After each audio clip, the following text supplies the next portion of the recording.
Bonjour à tous, alors c'est depuis mon salon que je vous fais cette vidéo, puisque la situation de confinement est effectivement alarmante pour beaucoup d'enfants. Cette situation de confinement nous procure des sentiments qui sont normaux, liés à la peur, liés au stress, liés à l'anxiété, et tout ça, les enfants en bas âge vont le ressentir et leurs besoins vont s'exprimer d'autant plus fort que d'habitude. Tout ça peut très vite devenir un cercle vicieux, notamment pour les parents qui sont chez eux encore en télétravail.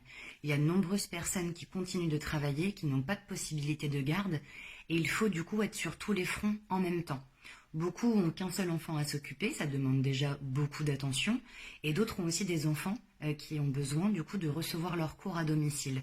Tout ça rend un contexte familial extrêmement tendu, extrêmement compliqué, dans lequel du coup chaque maman ou chaque papa n'a pas forcément de temps pour lui, de temps pour un retour au calme, et c'est ce qu'on aperçoit depuis à peu près une semaine sur le compte de Stop Bébé Secoué, c'est que nous sommes extrêmement sollicités. Alors surtout, ça c'est une bonne chose de le faire, on a la chance d'avoir eu des psychologues, d'autres personnes qui sont venues vers nous pour nous donner leur numéro de téléphone et qui se portent bénévoles durant cette période pour accueillir vos appels.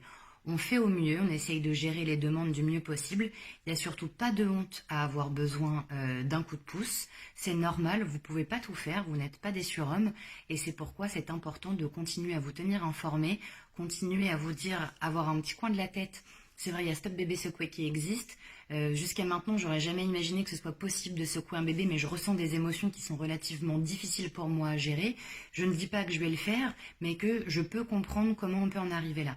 Donc toutes les personnes qui ressentent ce genre de choses, surtout dites-vous que tout le monde ne passe pas à l'acte, qu'avant de passer à l'acte, il y a énormément de choses à faire, et c'est pourquoi nous sommes là, c'est pourquoi vous avez tous les anciens postes disponibles.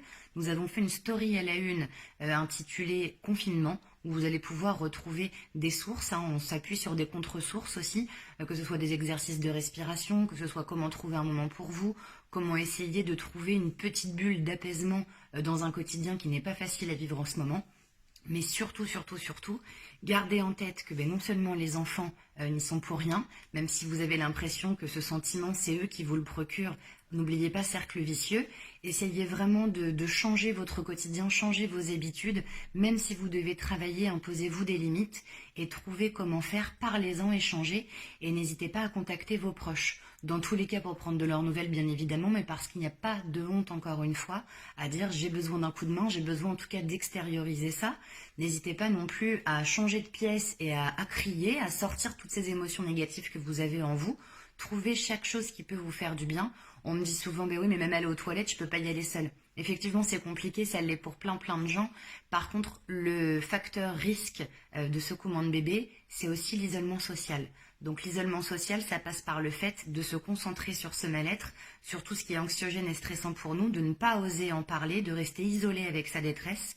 Et c'est là où du coup on va se mettre nous en danger et mettre surtout l'enfant en danger d'être secoué par un parent qui à la base n'est pas quelqu'un de maltraitant, qui à la base est quelqu'un d'aimant, mais qui va passer une ligne qui est du coup impardonnable bien évidemment, et parce qu'il n'a pas eu les ressources nécessaires en amont. Donc vous qui regardez cette vidéo, si vous n'êtes pas spécialement concerné mais que vous avez des proches qui sont avec des enfants en bas âge ou avec plusieurs enfants et que vous savez peut-être déjà submergés, n'hésitez pas à leur tendre la main, n'hésitez pas à les écouter. Vous n'allez pas pouvoir à distance prendre leur place, mais les écouter même si à côté vous entendez pleurer.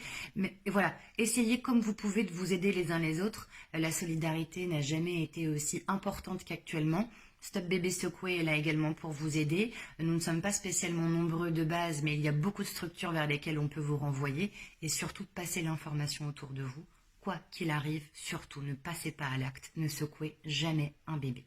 Merci beaucoup de diffuser ce message. Bonne journée à tous et bon courage avec le confinement.